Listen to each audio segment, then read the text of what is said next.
melepaskan semacam radiasi yang kemudian diketahui sebagai medan magnet. Penemuan ini sempat mengguncang National Aeronautics and Space Administration atau NASA, Badan Antariksa Amerika Serikat, dan temuan ini sempat dipublikasikan melalui internet. Tetapi sayangnya, 21 hari kemudian website tersebut hilang karena ada pihak yang menghapusnya. Namun demikian, keberadaan radiasi itu tetap diteliti dan akhirnya diketahui kalau radiasi tersebut berpusat di kota Mekah, tempat di mana Ka'bah berada. Yang lebih mengejutkan, radiasi tersebut ternyata bersifat infinite atau tidak berujung. Hal ini terbukti ketika para astronot mengambil foto planet Mars. Radiasi tersebut masih tetap terlihat.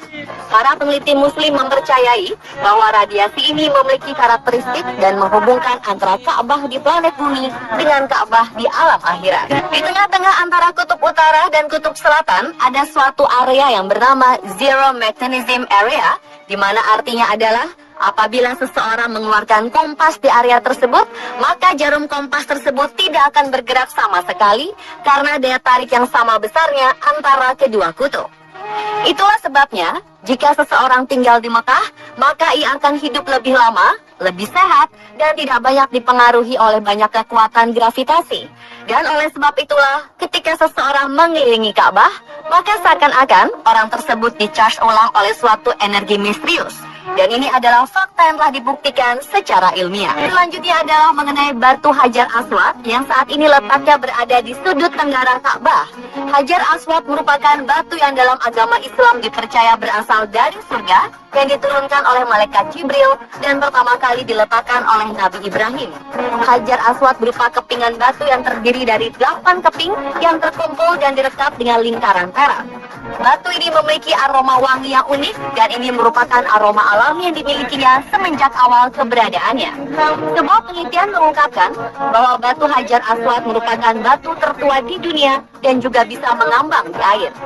Di sebuah museum di negara Inggris, ada 3 buah potongan batu tersebut yang diambil dari Ka'bah.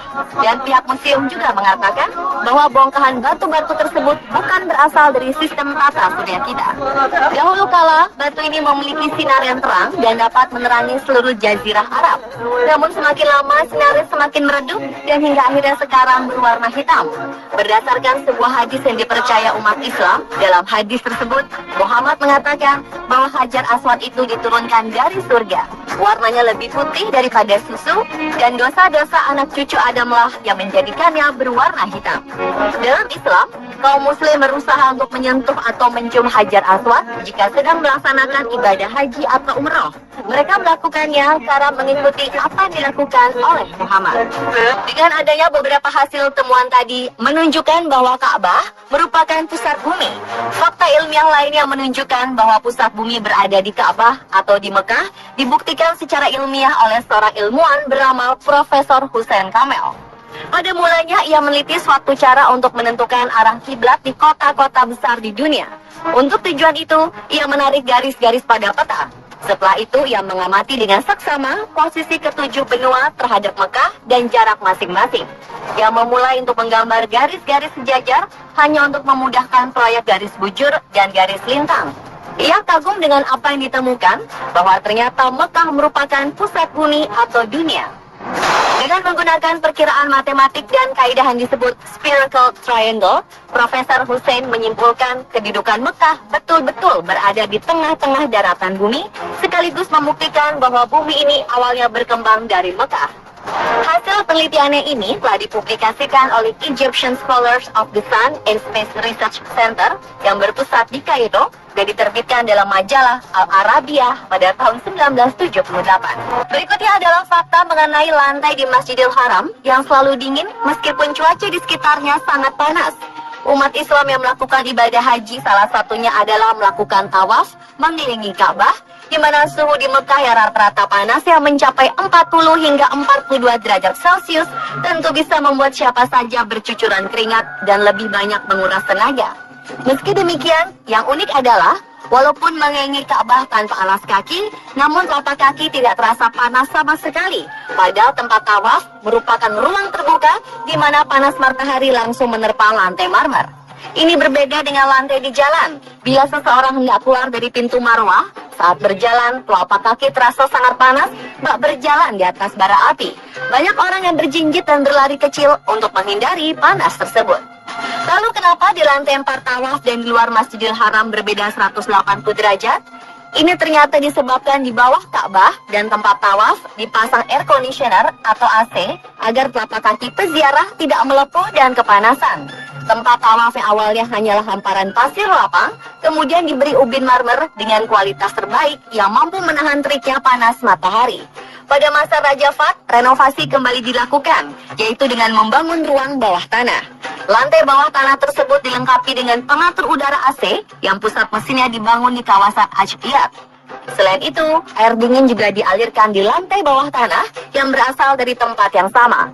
Inilah yang menyebabkan lantai yang dipakai untuk tempat tawaf tidak berasa panas, sekalipun suhu udaranya sangat panas.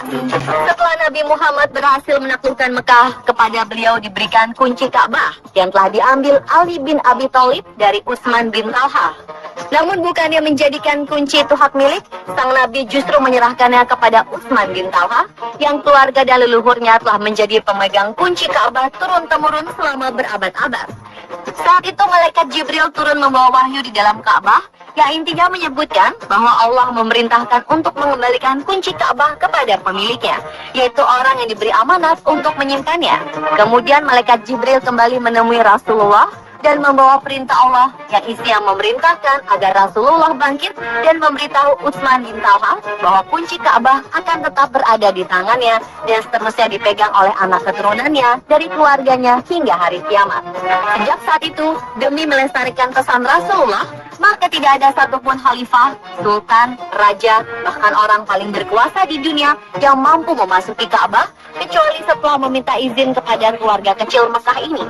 Dan pada masa sekarang ini, keluarga keturunan Utsman bin Talha senantiasa dikawal polisi dan dilindungi oleh pemerintah Arab Saudi.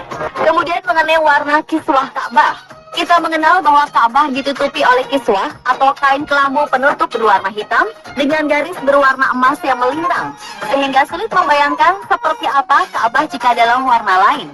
Namun faktanya, sebelum kiswah Ka'bah berwarna hitam seperti sekarang ini, Ka'bah pernah ditutupi dengan kain kiswah dengan berbagai warna seperti hijau, merah, dan bahkan putih. Tradisi kain penutup Ka'bah berwarna hitam kemudian dimulai sejak Khalifah Al-Ma'mun dari dinasti Abbasiyah yang simbol kekhalifahannya saat itu berwarna hitam. Sejak saat itu kemudian diputuskan bahwa sebaiknya warna kiswah itu tetap dari waktu ke waktu, yaitu hitam. Hingga saat ini, meskipun kiswah diganti setiap tahun, tetapi warnanya selalu hitam.